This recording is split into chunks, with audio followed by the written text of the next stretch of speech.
Saúdos, como están? Hoxe venres conmemoramos o Día Mundial da Saúde Mental e con este motivo temos connosco no tempo da entrevista o presidente de FEAFES Galicia. FEAFES é a Federación de Asociacións de Familiares e Persoas con Enfermidade Mental de Galicia. Xosé Ramón Girón, moi boa noite. Hola, boa noite. Decía eu que hoxe é o Día Mundial da Saúde Mental, é un día de moitas celebracións, tamén un día de moitas reivindicacións. Como celebraron vostedes? Bueno, nos celebramos a parte de estar por sitios como este, en fin, dando a coñecer as nosas obxectivos, as nosas tarefas inmediatas, os nosos desexos. Aquí en Santiago, en concreto, hai actos por toda Galicia, pero aquí en Santiago, en concreto, celebramos inaugurando un novo centro da asociación local, que é Fonte da Virxen, na Rúa de San Pedro, na zona que eu chamaba do Forno, que é un centro de rehabilitación psicosocial e laboral dependente do Sergas, da Consellería de Sanidade. Que tipo de servizos van a prestar neste novo local? Porque supoño que é un local moi importante para a asociación, levaban tempo agardando por el. Sí, porque estábamos nunhas condiciones moi malas, aí nas aforas, en un local que non reunía as condicións básicas moitas veces, non? Pois son centros o que se trata nestes centros é, por un lado, manter a xente que ten unha enfermedade mental importante, grave, que realmente os brotes lle provocaron unha discapacidade importante, pois é un centro onde se trata de recuperar todas as habilidades perdidas por mor do brote, mellorar a autonomía destas persoas e, basicamente, mantelas en contacto, pois que non se vayan da zona na que viven, que sigan vivindo na súa casa, etc. Decía eu ao comezo que esta é a parte da celebración, a inauguración deste novo local, pero hai unha parte reivindicativa. Leuse un comunicado nesta xornada que é o que reivindican dende o seu colectivo. Bueno, este ano facemos varias aportacións ao que se fai todos os anos. Nos, basicamente, este ano, bueno, hai algo que sí quero comentar, porque é a primeira vez que o conquerimos, e é que nós somos a Federación de Familiares e Usuarios. Ata de agora, o de usuarios era nominal, non era de todo verdad. Dende este ano xa podemos decir que é verdad, porque leva constituído desde fai un ano un comité de persoas con enfermedade mental que xa traballa directamente ca Federación e que xa tuvo que ver na elaboración deste manifesto deste ano. E entón eles, por exemplo, falan dun problema que teñen ca medicación, fan unha petición expresa aos psiquiatras respecto á medicación, respecto á dosis, etc., porque son medicamentos que teñen moitos efectos adversos. E, bueno, o resalto porque é a primeira vez que isto ocurre, que o conquerimos. Nós, polo demais, seguimos traballando nos eixes básicos, que é a integración das persoas con enfermedade mental. Isto pasa por mellorar os soportes que teñen a todos os niveis.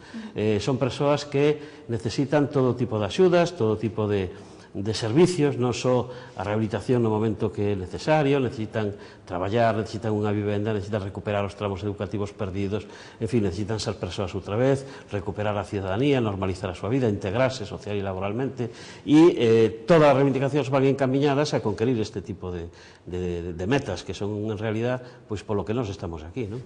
Insiste vostede moito nesa integración, non sei se é porque detectan que hai unha exclusión real da sociedade deste tipo de persoas con enfermidade mental. Bueno, vamos a ver, as cifras están aí, non as cifras, pero a inmensa maioría da xente que vive na exclusión social, de logo máis da mitad, teñen que ver con persoas con problemas de enfermidade mental.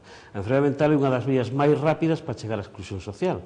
Pois por qué? Porque pensemos que a enfermidade mental importante, grave, etc., pois empeza nunha idade moi temprana, ao final da adolescencia, aos 20 anos, 21, etc.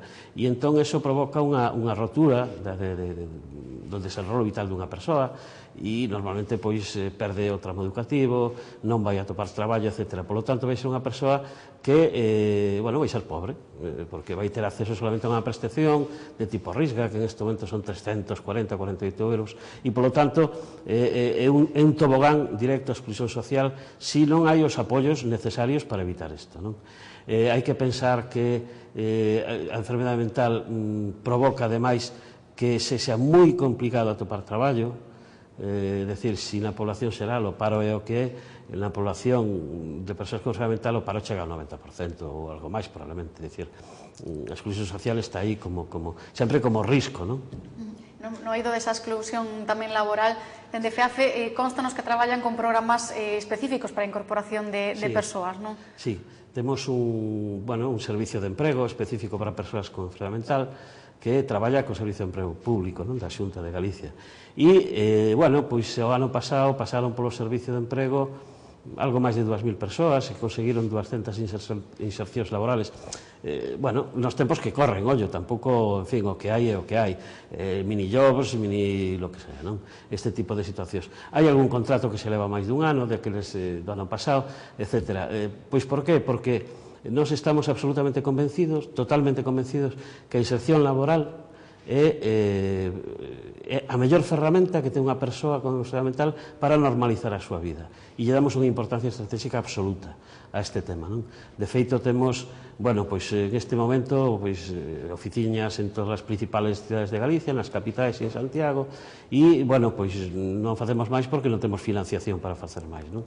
Pero sería un dos eixos que queremos, bueno, conquerir máis recursos para aumentar este servicio, non? Xa que falaba de financiamento, como están as contas en xeral en todo este tipo de entidades de carácter social? Veuse moi mermada co tema da crise económica, cos recortes, vaise subsistindo, como está a situación? Bueno, pois nós levamos sobrevivindo sempre, é dicir, nós sempre estamos acostumados, nos nacimos na 80 na Coruña, é dicir, levamos moitísimos anos en isto, e sempre, pois, estuvimos co agua ao cuello, non? Que ocorre? Si teño que decir que pola parte de sanidade non hubo recortes, no que é a financiación dos centros de rehabilitación, é unha financiación xa moi xustiña, en fin, escasa, e polo tanto era moi complicado manter os servicios con un mínimo recorte. Por outro lado, sufrimos o parón de economía, basicamente en donde? Bueno, pois en as 1000 portas que levamos petado estes últimos 30 anos, pois para conseguir financiación que non dependen das autoridades públicas, aí é onde se notou un baixón brutal, non? Como exemplo, pois o tema da Caixa, que tiña unha fundación, que, bueno, que era unha fundación importante, que axudaba, etc. Bueno, entón, eso desapareciu, e como eso, pois, moitas empresas, outro tipo de fundacións. Mantemos financiación, pois, de fundacións importantes como a Barrié, para un programa de prisiones que se está traballando nas 4 prisións de Galicia, para o programa de empreo, unha financiación tamén, para un programa específico que incorpora, pois, unha financiación da Caixa de Cataluña, etc. Vamos mantendo, pero aí sí que se notou. Por outro lado, desde o punto de vista da financiación na área social, bueno, pois, aí temos que decir que este ano conquerimos máis financiación, porque conseguimos, bueno, pues, entrar na carteira de servicios de bienestar e, en consecuencia, pues, conseguimos financiación para os centros ocupacionais e, bueno, pues, nós, de todas maneiras, en a situación sempre foi de supervivencia, non?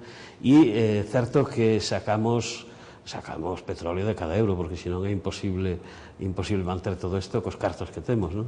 Non sei se neste tempo se perdeu algún dereito ou non se conseguiu algún reto que estaba previsto e por falta de financiamento ou por os problemas un pouco dos recortes ou económicos está ainda por conseguir. Claro, o tema de recortes onde se está notando?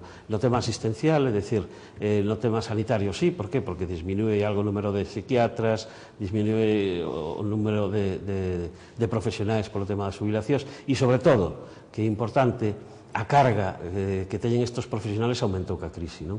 Entón, bueno, pois evidentemente son os que son, teñen a disponibilidade que teñen, e as persoas con enfermidade mental moitas veces, bueno, pois teñen problemas pois para acadar o número necesario de consultas ao ano, porque se atrasan moitas visitas. Por qué? Porque é un sistema que disminúe de personal, pero se sobrecarga por outro lado, aumentalle o traballo con menos persoas. Por aí é onde realmente vai haber problemas, e realmente se nota en algunhas áreas máis que en outras, non?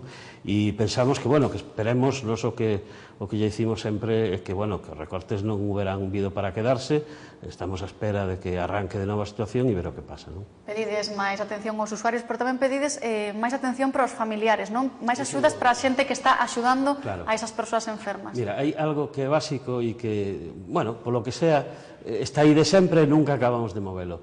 É dicir, nós sabemos que o 80% das persoas con enfermidade mental o único apoio que teñen real é as súas familias, non? E, sin embargo, as familias non aparecen nunca en ningún presuposto, non aparecen nunca, digamos, como unha ferramenta útil para manter a unha persoa estable, sin brotes, etc. etc. Nos pedimos que se teña en conta esta situación, que é a realidade, e entón que haxa programas específicos de axuda ás familias. Para que? Para evitar o que se denomina quebra de cuidados, que a familia se agote no cuidado da persoa que ten enferma, e provoca, bueno, pois algo dramático que é o reingreso hospitalarios, os reingresos destrozan moito a xente, hai que evitalos na medida posible, non? E entón, bueno, a pesar de que a realidade idea así, que sempre se dixo que 80%, etc. Sin embargo, nunca tuvemos unha afiliación estable para este grupo. Xosé Ramón, pois quedámonos en tempo, con ganas de máis conversa con vostede. Outro día convidarémolo ao tempo da entrevista de novo, pero xa para falar de logros dende FEAFES Galicia. Moitas grazas por acompañarnos hoxe. Pois moitas gracias a vos pola oportunidade de falar das nosas cousas e que a xente se entere, que se conozca. E, por favor, se alguén ten un problema, que se acerque a nós ou a quen sexa, pero que non se quede na casa. Hai moitas entidades traballando en favor deste colectivo. A salida é colectiva, non individual. Xosé Ramón, pois graciñas. Veña. Graciñas tamén a todos vostedes e pasen boa fin de semana.